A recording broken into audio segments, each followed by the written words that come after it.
It's a good day for steel and aluminum workers right across the country. A nearly year-long standoff between Canada and the U.S. coming to an end today, with the U.S. agreeing to drop tariffs of 25% on imports of Canadian steel and 10% on imports of Canadian aluminum.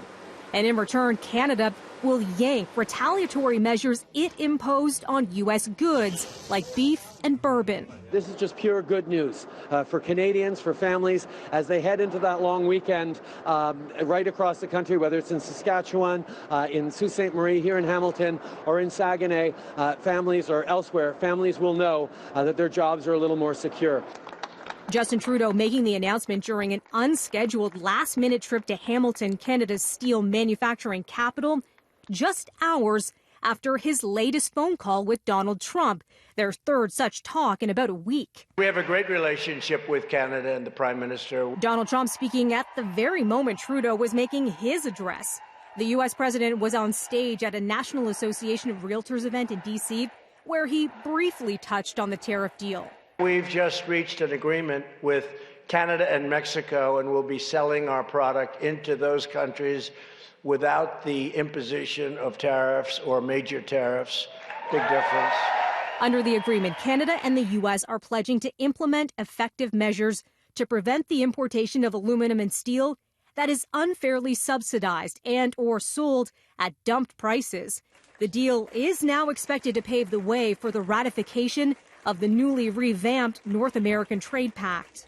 Now that we've had a full lift on these tariffs, we are going to work with the United States on timing for ratification. Conservative Party leader Andrew Scheer reacting after word of the tariff deal broke. Someone who has a steel plant in my own riding, I know the difficulty that steel workers have gone through for the past several months. Again, we were disappointed that Justin Trudeau was not able to fix this issue during the NAFTA negotiations. According to the federal government's latest numbers from 2017, the Canadian steel and aluminum industries employ 33,500 Canadians and contribute $8.9 billion to Canada's GDP. And in the same year, more than $25 billion U.S. of steel and aluminum was traded between Canada and our neighbors to the south. Today's announcement dropping tariffs comes a week after the U.S. hiked tariffs on another country.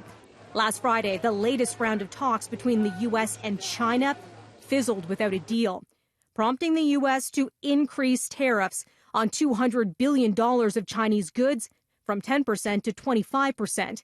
Beijing fired back this week, announcing retaliatory tariffs against the U.S., escalating trade tensions the IMF says could pose a risk to the world economic outlook if it's not resolved.